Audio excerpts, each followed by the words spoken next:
Assalamualaikum warahmatullahi wabarakatuh.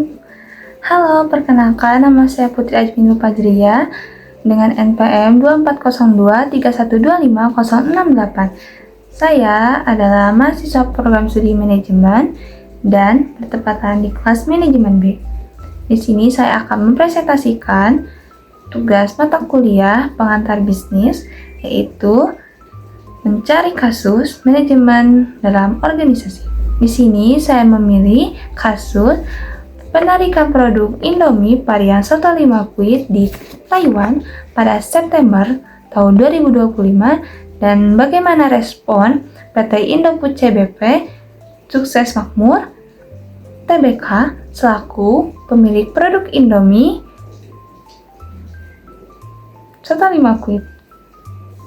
Kasus ini bukan sekedar persoalan keamanan pangan, tetapi juga menyangkut rantai distribusi internasional, perbedaan regulasi antar negara, serta bagaimana perusahaan besar menghadapi krisis reputasi. Itulah sebabnya kasus ini sangat relevan jika dilihat dari perspektif manajemen. Kronologi kasusnya, pada pertengahan September 2025, pemerintah Taiwan melakukan recall terhadap produk Indomie varian soto Banjar 5 kuit. Penarikan ini dilakukan karena ditemukannya kandungan etilen oksida atau ETO yang menurut standar Taiwan tidak boleh terdeteksi sama sekali. Berita ini kemudian berkembang luas dan sempat mempengaruhi persepsi konsumen baik di Taiwan maupun di Indonesia.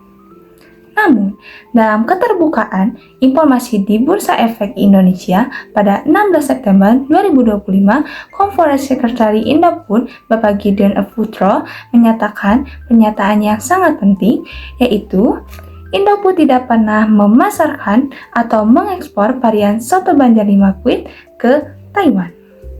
Produk yang ditemukan di Taiwan itu diimpor oleh importir yang bukan distributor resmi perseroan.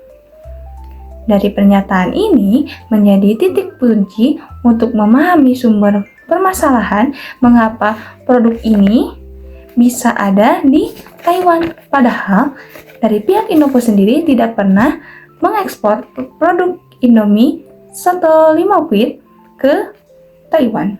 Penjelasan mengenai varian soto Banjar 5 kuit, kenapa Indofood sangat membantah bahwa dia tidak mengekspor ke Taiwan. Indomie memiliki dua jenis varian produk.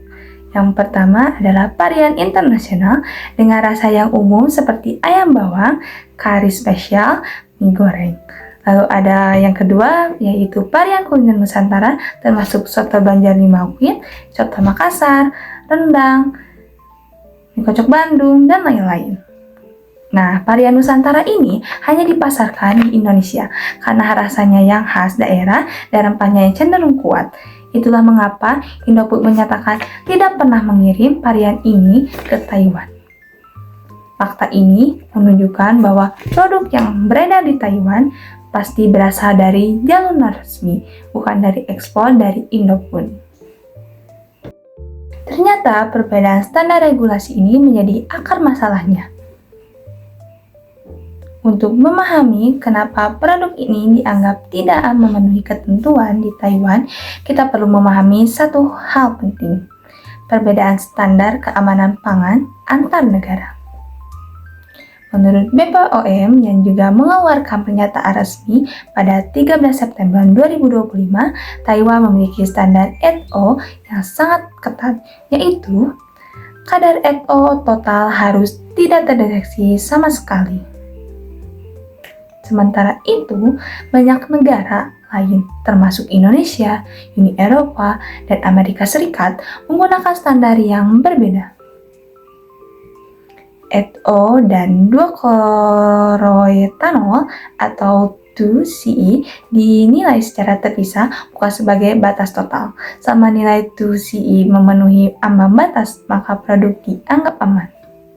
Selain itu, lembaga standar internasional Codex Alimentarius Commission atau CAC yang berada di bawah WHO, FAO belum menetapkan batas maksimum ETO. Artinya, produk tersebut memenuhi standar Indonesia, memenuhi kodek, namun tidak memenuhi standar Taiwan yang jauh lebih ketat.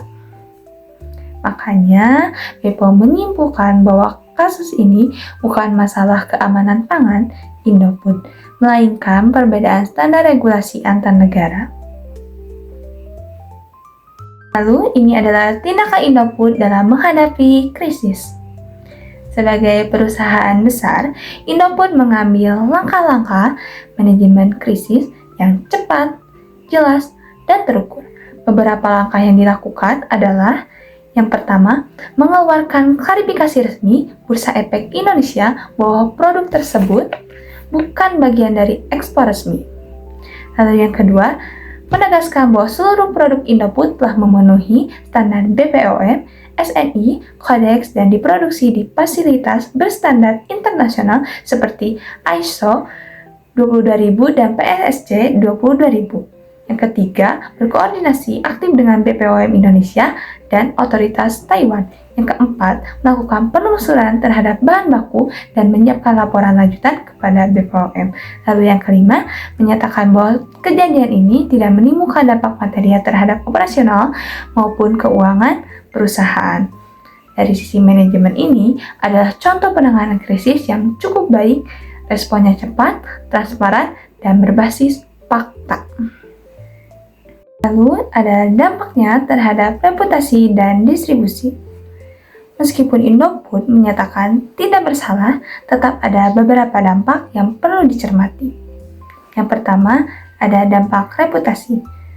Berita recall di negara lain selalu memengaruhi persepsi publik, meskipun masalahnya sebenarnya tidak bersumber dari produsen. Lalu yang kedua, ada kepercayaan konsumen internasional.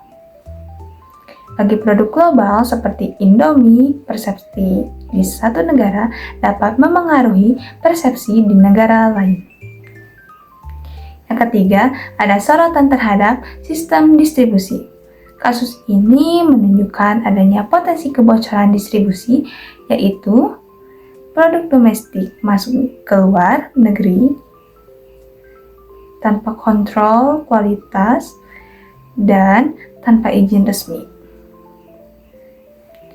Ini menjadi pelajaran yang sangat penting bagi perusahaan dengan jaringan distribusi besar seperti Indofood ini.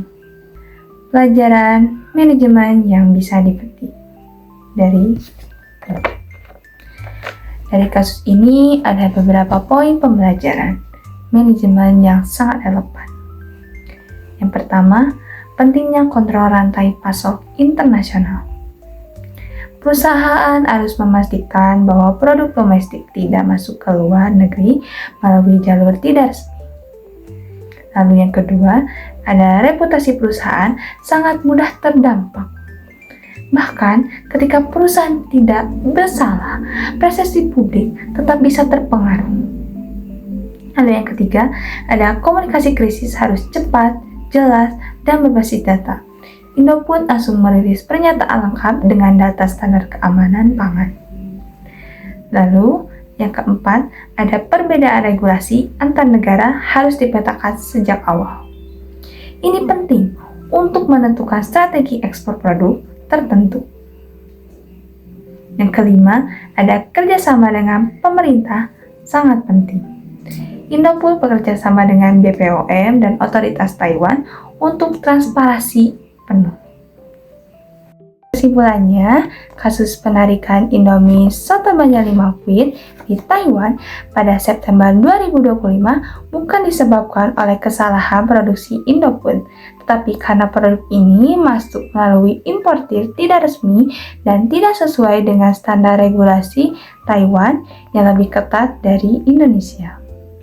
Kasus ini memberikan banyak pembelajaran mengenai pengelolaan distribusi, perbedaan standar internasional, dan pentingnya komunikasi krisis dalam mempertahankan reputasi perusahaan.